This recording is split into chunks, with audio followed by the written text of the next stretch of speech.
The broadcast is now starting. All attendees are in listen-only mode. Hi, good morning. Thank you for joining us today. My name is Heather Jahnke, and I'm the Director of Underwriting here at Beere&Purves. We just wanted to do a little short presentation to you today in regards to some carrier-specific guidelines and underwriting that we think come in handy when you're looking at a specific carrier and how they might fit a group that you're selling. So today, basically on our agenda, we're going to go through a majority of the carriers that we represent: Aetna, Anthem, CaliforniaChoice, HealthNet, and UHC. At the very end, I also want to highlight some of our underwriting resources that we have on our website that are very beneficial. Sorry. Am I late? I just had technical difficulties, sorry. So in saying that, let's move forward. Aetna. The thing about Aetna is that they changed this year they changed a couple things, but two of the big sticking points of things that they changed. One is on here, one is not. That is, they used to allow you to have all plan options. As you see on the last bullet point, they've changed that to pick a plan option, which you can only choose up to 5 plans. However, within those 5 plans, you can choose plans that are across all networks and all metallic levels, which is nice. One thing I want to point out about that is that those 5 plans are the only plans the group can have until renewal. So if the group only enrolls in one plan, there will only be one plan available for any new hires as they come on. The other thing I want to illustrate that's actually not on here, but I do want to call it out, is Aetna no longer has an extension to their deadlines for cutoff for effective date. So in saying that, if you want to go for the first month effective date, the group must be submitted to Aetna by the first of the month in which you're requesting. So for a 3/1, it would have to go to Aetna tomorrow, or they would roll the group to a 4/1 effective date. There's no leniency there whatsoever. They have changed their DE9C requirements in the sense that now they require 20 plus enrolled. If you have prior coverage, you do not need to provide a DE9C. It would just be minimal paperwork, the employer app, the employee apps, a copy of the prior carrier bill, along with the first month's premium. They're still flexible alongside Kaiser. They just require a minimum of 5 enrolled with 40% participation. This is a big outlier, the third point. None of our other carriers look at domestic partners this way, only Aetna does, and they will allow them to be counted as a W-2 employee. So this is one of those things where you could have domestic partners who are living together who have a company, and our other carriers would not write them because they would view them under the bucket of being a husband and wife group, whereas Aetna says, no, we won't do that. We'll let them count as their own W-2 employees. They are startup friendly. 2 things to point out about that is where they are different on the startup scheme than Anthem, for example, is they require that the group has been in operation less than 3 months. Okay, but if your group can meet that criteria, then they just would require 2 weeks of payroll to account for the W-2 employees. They would want legal docs if the owners were not on payroll. So Anthem is probably by far our most friendly carrier to startups. They will take a group without any payroll. They just require that the legal docs are available prior to the requested effective date. So if you wanted to start up a group on March 1st, they just would need to have had their legal docs done even as of today, 12/28. They have a form that they have the group fill out and sign, and it basically attests to that second bullet that within 45 days of the effective date, you'll submit 30 days of payroll. What I'd like to say about the legal documents, and we'll look at this in our resources when we look at Bulletproof because we outline legal docs that are required. There are certain entity types that are required to file with the Secretary of State in the state of California, and Anthem is a carrier that will check that to make sure it's done, and that's where you can actually get copies of the legal documents. So those are basically corps, LPs, and LLCs. So just a little thing to keep in mind, they now on the Secretary of State for those entity types house those actual legal documents that are filed and stamped for your groups. Anthem also will allow an owner-only group if 100% ownership is not controlled by one person. The group does not consist of a husband and wife, and it is a C Corp or an LLC. Those are the only 2 entity types they'll accept on an owner-only basis. This next point is an outlier, as this is our our carriers seem to be shifting, like UHC just made a huge shift to say that they now require W-2 employees to enroll. So Anthem's an outlier in that, and they will still allow an owner to enroll and a W-2 to waive. So Anthem allows that, Health Net allows that, none of the other carriers that we represent allow that. Their participation is down to 30%. This has been extended through the second quarter for 5+ enrolled. They have, as of last year, implemented that individual waivers on and off the exchange are valid. And then with 6+ enrolled, they don't want the D9C, they'll take the prior carrier bill. So that's nice. If you have a group that has 7 people, they have prior coverage, all you have to do is provide the bill and Anthem will move forward. CalChoice. CalChoice is pretty flexible. Also for startups, and we outlined that on our second point. I'm going to start there and then move up to the guarantee issue because it highlights why they're flexible. So they're flexible on startups, PO spinoffs, groups that are growing or had recent growth, consolidating 2 companies, and union carve-outs. And the reason why I want to point out how they're flexible on those is then you can go up and look at guarantee issue, because depending on the size of the group that you have and how many are enrolling, that dictates how much payroll CalChoice will require. So if you have a group of 1 to 4, then you're going to need 6 weeks, which is pretty standard right now for our carriers that are not doing official startups. But if you have 5+ or more enrolling, CalChoice will take 1 week of payroll with the additional 3 weeks at the end of the effective date month. So if you have a group that started just this week and they can give 1 week of payroll, they could have a 3/1 if they had 5 or more enrolling, and then give the rest of the March payroll at the end of the month. That seems to be a good fit for some of the newer groups that are starting, especially when you have Kaiser alongside. So it's a good solution because you're not having to meet any minimums specifically like some of our other carriers, like with participation or minimum enrollment. And then they also too have a prior carrier bill in lieu of a D9C right now, but that's 10+ enrolled. And I would just like to point out here that the caveat to this is CalChoice will only allow a 10% variance on this. So waivers, enrollments, and terms will count against you on that prior carrier bill. If you have a group of 10 or 11 and you have 10 on the prior carrier bill, you have 1 person term, 2 people enrolling, that would kick you out because you're over the 10%. So just bear in mind. And this year, as of 1/1, I'm sure you guys are aware, or if not, this is an important note. Kaiser to CalChoice and vice versa can only occur at the group's anniversary date. CalChoice checks on these groups, and if it is not anniversary with Kaiser, they will not write them. Okay? So Health Net.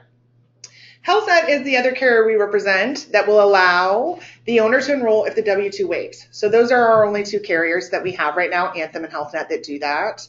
Their participation is also based off of eligible. It's important to note here, if you look at when we're talking about participation, we use the words eligible and enrolled. We use those throughout our documents because they vary based on carrier. Okay, so for example, Anthem was 30%, 5 enrolled. Health Net is 1 to 5 eligible, is 66% participation, and then 6 to 100 eligible is 50% participation. They also offer a lot of flexibility within their plans. They let you mix and match across all metallic tiers and networks within each portfolio that they have. So, UHC has gained a lot of popularity in the last year and a half or so, couple years I should say. They're very flexible when it comes to 10+ eligible. Again, the word eligible, not enrolled.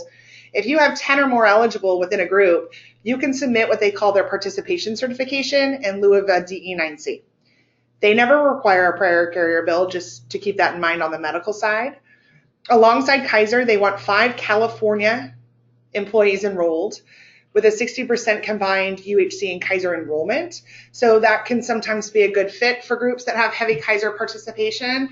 All UHC would like is the 5 California employees and 60% between both carriers to be covered. They are our solution for groups that have 51% of the employees out of state.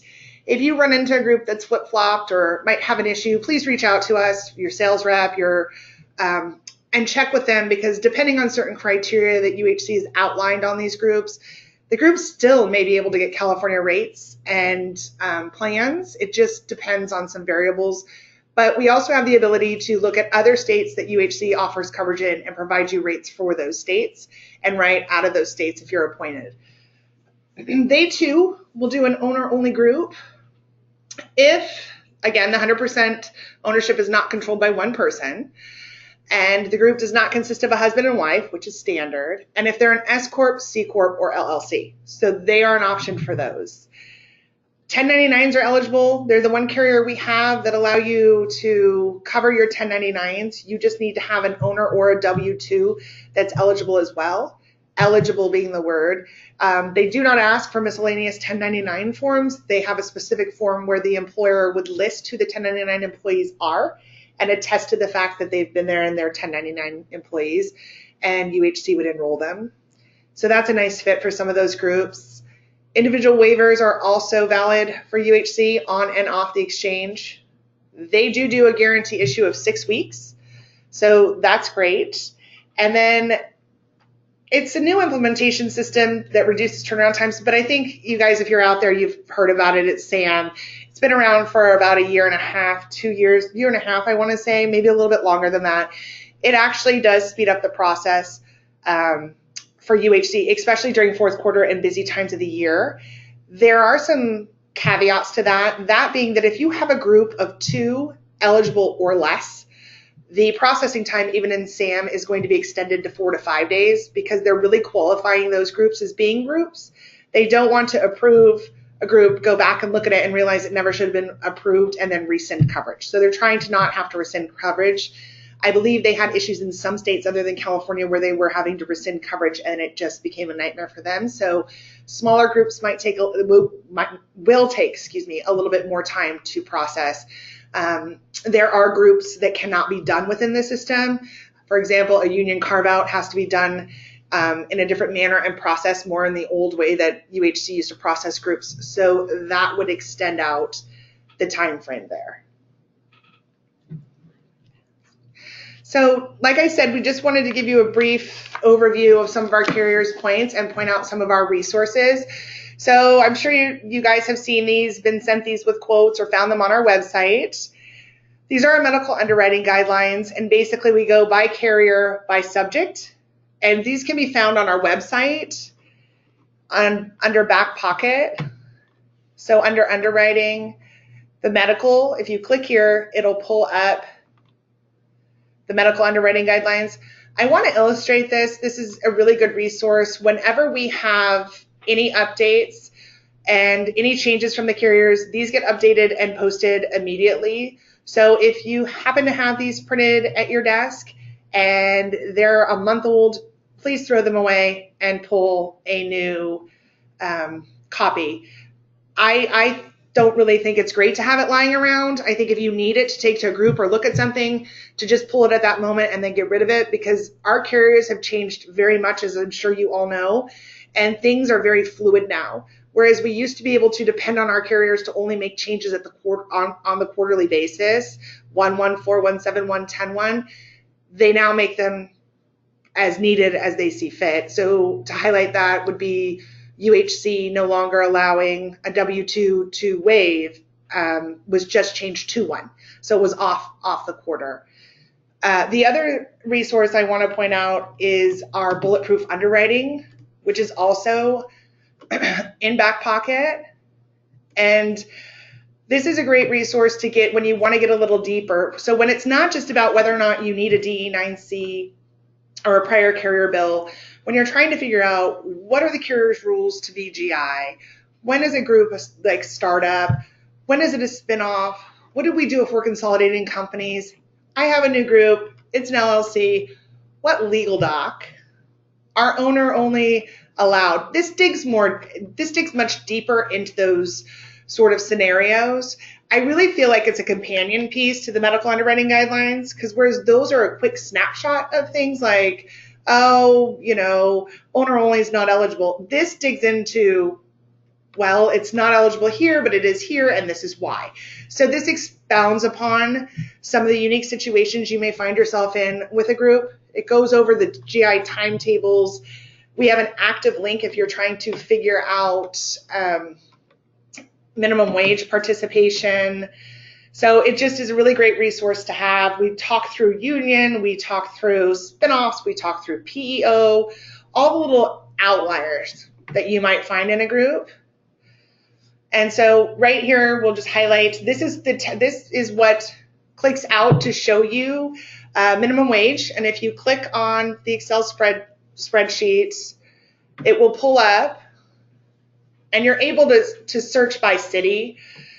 We're illustrating this and wanted this out there because on our old document, we called out very specific cities that are in the Bay Area, but that has changed so much that you can be in Emeryville and have one minimum wage and be in Oakland and have another, San Jose and have another. So it's just changing to the point where it's better to have a resource there for you to link out to be specific with your groups. Also, as we all know up here with the tech industry, the carriers still look at minimum wage as the bearer, the true all be all. And, you know, a lot of people might be working part-time and making well more than minimum wage because they're highly qualified and specialized in what they do. So this is just sort of a guideline for you to be able to look at your DE9Cs or look at your groups and say, okay, would this person be eligible or not eligible? Okay. The other thing I really want to call out, I don't know if you guys have had a lot of time to play with it or looked at it, but we have something called Generate a Medical Underwriting Comparison. We do this for dental, life, and vision as well. But the great thing about this document is you can click your carriers. So you want to see Anthem, you want to see Shield, let's look at UHC. And then let's look at effective date, DE9C, and eligibility. And then you can generate the details and it will just give you the specifics for those carriers. So it's a nice comparison tool. So let's say you've quoted a group, you know, the rates look good for these 3 carriers, and now you need to see maybe who's easier on the DE9C requirement, or you can add participation and see who might be easier on participation. We pulled this information from our medical underwriting guidelines. It'll mirror what's on our medical underwriting guidelines. And so something I want to point out to you on our medical underwriting guidelines, if there's a promo for a carrier, and by that I mean if you look at Blue Shield and we talk about their participation, and right now it goes down to 25%, we reflect that on those guidelines. Because it's important to know that that's actually what's happening right now in the marketplace. And we know it's a promo. We don't actually tell you when it's going to end, but when it ends, we pull it off, or if it extends, we keep it going because it's real time to help you guys place your business. So I just wanted to highlight those things for you. And let me know, please, if you have any questions. You can connect with us on all of these resources you see here. We have videos up on YouTube. We have webinars up on YouTube.